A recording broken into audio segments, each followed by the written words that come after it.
And so I think that's an important concept when people are talking about money and they talk about your money working for you versus working for money. And it's like an age-old saying, but it's funny how some of the most corny sayings are very true. Yeah.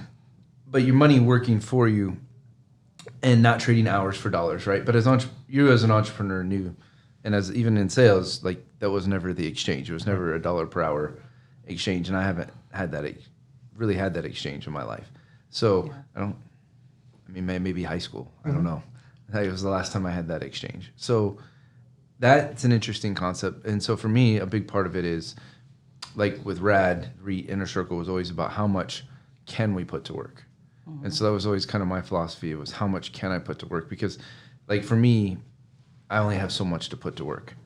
And personally, you know, as an investor, you run out of money really fast, right? You put it to work, right? And then I'm fairly wealthy, so, but as myself. It does. It gets to a point and you're like, God, I wish I had more. What do I get to do now? Yeah. Right? Now what am I going to do? Right. And so for me, that was, an interesting, like when I started the first fund, 5 or 6 years ago, it actually wasn't, I didn't think that way.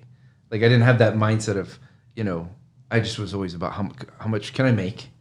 And then when I make it, how can I put that to work? Right. So that was always my original philosophy up till about 2015. That was really just my general philosophy. Like I understood real estate and I understood leverage and I invested and I made money as an investor. And I think like you being a serial entrepreneur, my parents were serial real estate investors. So I have that generational knowledge, even though they could really screw it up once they made it. But so for me, that's interesting because now, especially during inflation, my philosophy was always how much can we put to work? How much can we put to work? How much can we put to work? How much capital under management? How much can we put to work? And so I think for a lot of people, they don't understand that that's a different conversation because there's earn and taking what you earn and putting to work, and then there's how can you figure out OPM, right?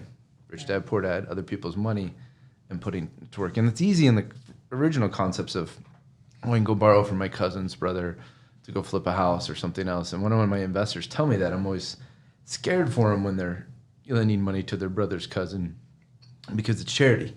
It's like you're not lending that money unless you're ready to give it away, in that situation.